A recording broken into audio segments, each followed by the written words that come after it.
गणपती बाप्पाचे आगमन होणार म्हटलं की वेगवेगळे पदार्थ आलेच. तर आज आपण जराही मैदा न वापरता मस्त असा खुसखुशीत पदार्थ करतोय.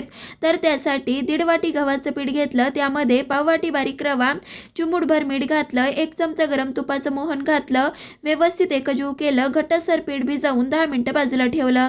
आता इथे मिक्सरच्या भांड्यात पाव वाटी काजूच्या पाकळ्या, 10 ते 15 बदाम, पाव वाटी खारकीचे तुकडे, 1 चमचा खसखस, 3 अख्ख्या वेलच्या, 1 वाटी साखर घातली, चांगलं असं बारीक करून एका भांड्यात काढलं. त्यामध्ये 1 वाटी सुक्या खोबऱ्याचा किस घातला, व्यवस्थित मिक्स केलं. सारण आपलं तयार झालं.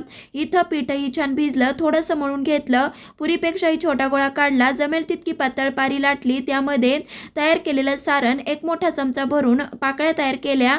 अलगद हाताने मोदक बंद करायचा. काही मोदक तयार झाले की लगोलग मस्त असे मध्यम गरम तेलात खुसखुशीत होईपर्यंत तळून घेतले. सुबक कळीदार खुसखुशीत असे 15 ते 20 दिवस टिकणारे बाप्पाच्या आवडीचे तळणीचे मोदक तयार झाले. त्यामुळे तुम्ही सुद्धा घरी ट्राय करा. कसे वाटले ते सुद्धा कमेंटमध्ये नक्कीच सांगा.